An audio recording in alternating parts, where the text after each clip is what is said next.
The following is a dead bug documentary. If you're watching it anywhere else than my channel, then some thieving fuck stole it.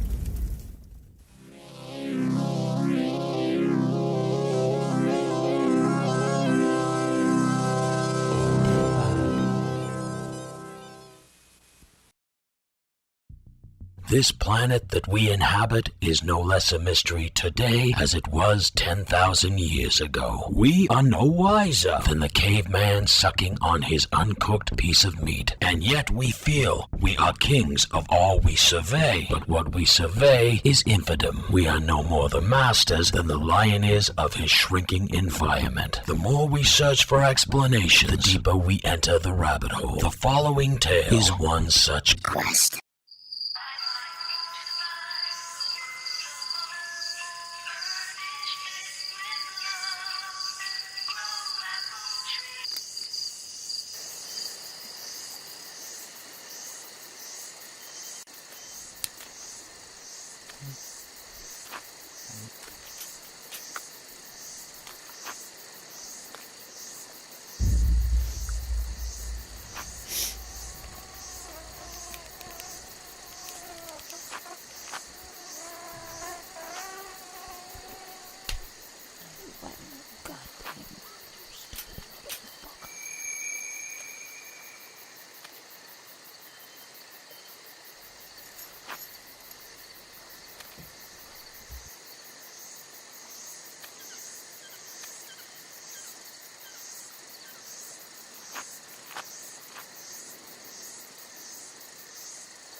So catch me alive and I'll free you.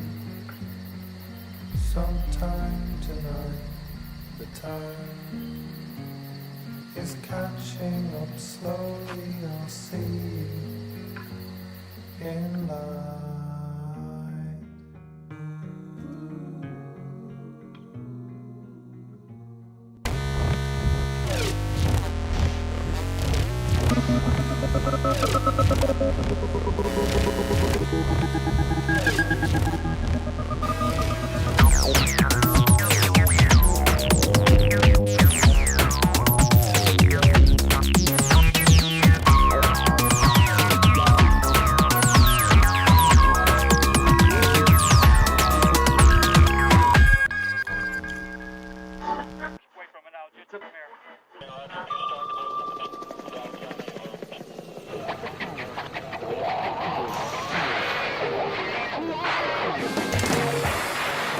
It was 1970, and patriotism were becoming a dirty word in America.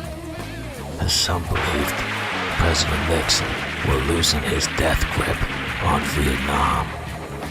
When it seemed the party were over. And while telling the press and the people that he were pulling troops out of Vietnam, he was secretly increasing covert actions behind enemy lines.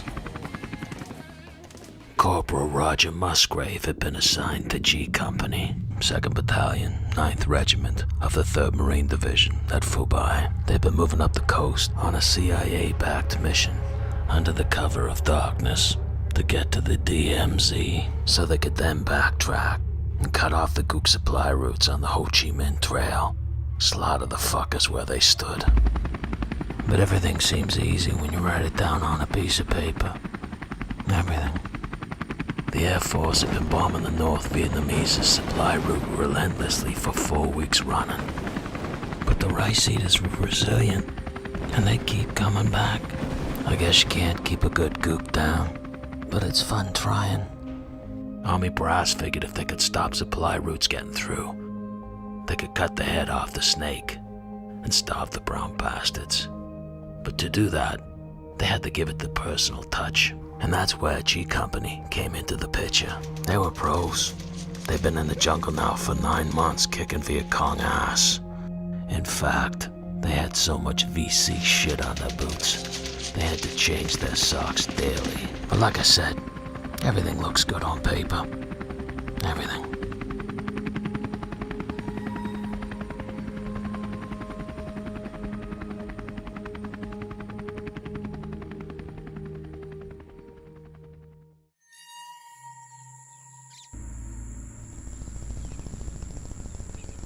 The platoon, now codenamed Shadow Company, traveled only at night, slept during the day. With gooks moving supplies right under their noses, they didn't do a thing. They couldn't do a thing. They had to keep their eye on the prize.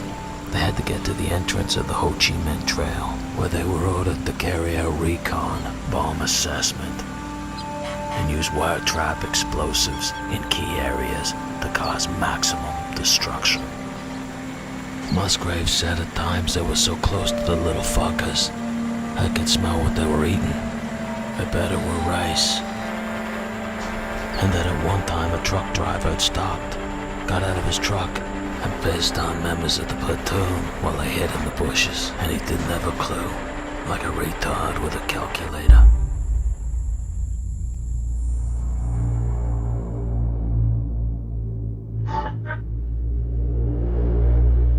They were a Private Baranovsky from Shadow Company who first raised doubts about the mission, when in a letter to his family he wrote that although the platoon had been sent out to blow up the Viet Cong supply route, they had an uneasy feeling that they themselves were being followed, and at several incidents they'd had supplies stolen while they were sleeping. But they had put this down to fatigue, because the jungle was so dense they were only gaining a little over a mile a day, but that their platoon leader had cheered them up by offering a case of scotch to the first soldier who brought him a gook's head.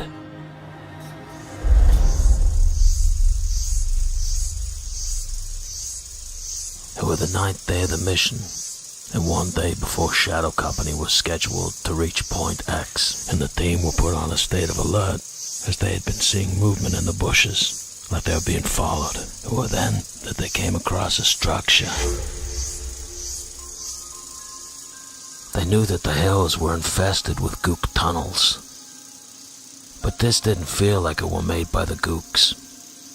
It had smoothed out sides, and it had designs on it, like it were crafted by an artist. The first thing they noticed is how badly it smelled, and not a Viet Cong smell, mind you, but a putrid smell.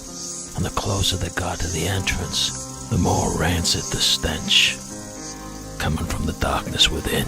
The radio operator put on record that Private McNally puked from the smell. When they shined the torches inside the structure, it failed to illuminate it and seemed to swallow the light. So they retreated back about 150 yards and decided to wait till sunrise to investigate further.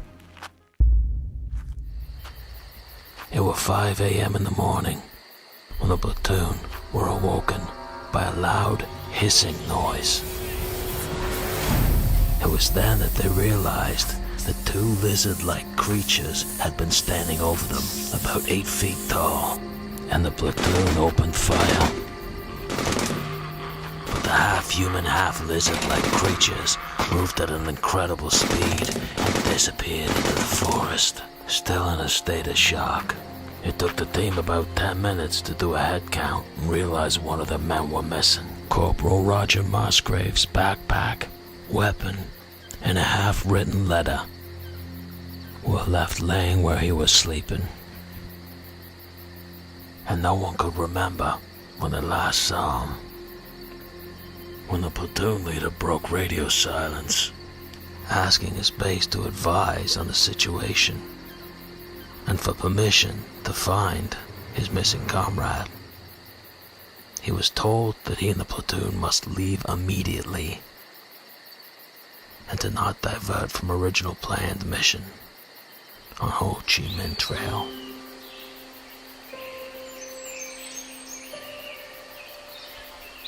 The platoon were about half a mile away when they reported hearing a man screaming.